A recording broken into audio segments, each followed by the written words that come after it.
All right, guys, today it's kind of like a PSA video, just to kind of clue you in on where a couple of parts are that you might want to check for maintenance and and the part numbers to replace them. These both have to do with the drains on the air conditioning evaporator case.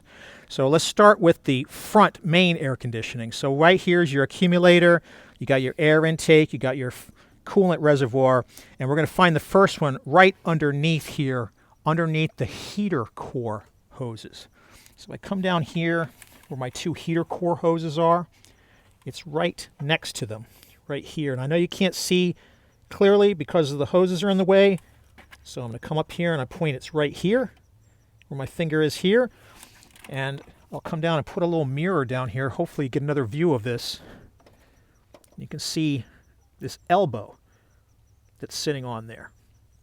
You want to make sure that that is present on your vehicle. Now let me show you what the part looks like up close. So this part would be an AC Delco 1533-363 or a GM 225 42-866. And all this is an elbow. Looks just like this.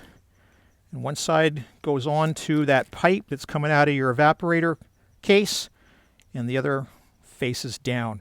And you notice on the one you have here, you'll notice they don't go kind of 90 degrees or at a little bit of a catty corner.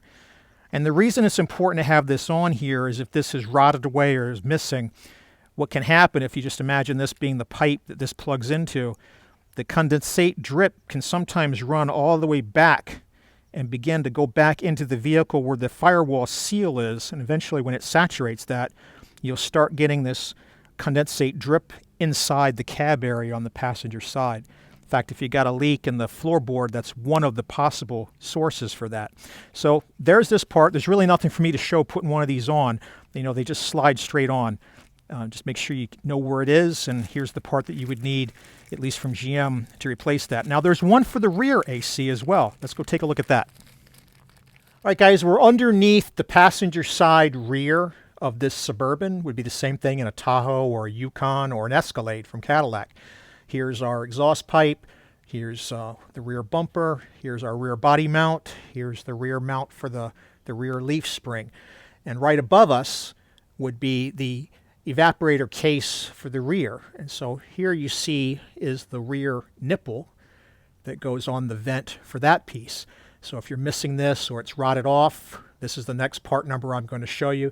This one, I've replaced this in a while. It doesn't need to be replaced again. Hopefully this flashlight is helping you guys get a good view of this guy. So I don't need to replace this, so I'm not going to show that. But you don't have to remove the evaporator case to replace this guy. You can very carefully pull him out and push him in with a plastic prying tool. The actual part is this one, AC Delco 155420 or GM 151-89-481. And what you see here is kind of like an upside down witch's hat. So there's the actual nipple and the piece that slides onto the pipe out of the case, the evaporator case.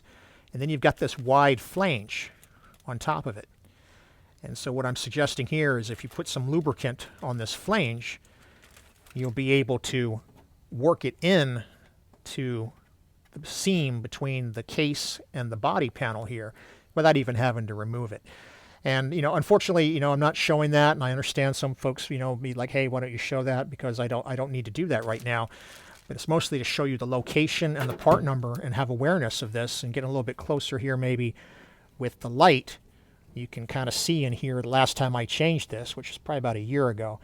You'll get some wrinkles doing it this way. That's okay because the pipe itself, is right here inside the barrel of this fitting.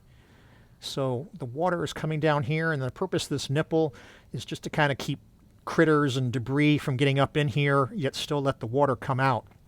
So it's not really critical how far this flange goes around. In fact, some years I've done this probably 2 or 3 times over the life of this vehicle because these tend to rot out. You can even cut this flange a little bit to make it easier. You just want to make sure you got enough on there to retain it so that it doesn't slide off. And if you want to cut it a little bit more, and then just make sure you use some type of adhesive on the actual barrel piece here to hold it on.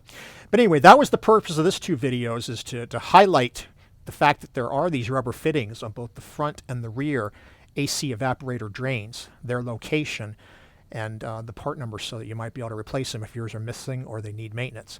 I hope this helps you out. If you've got some comments on other ways to do this or other parts that you might use to solve this problem, please leave them down below. Please hit that like button if you found this useful. And if you like these types of videos, please hit that subscribe button as well. Thanks for watching.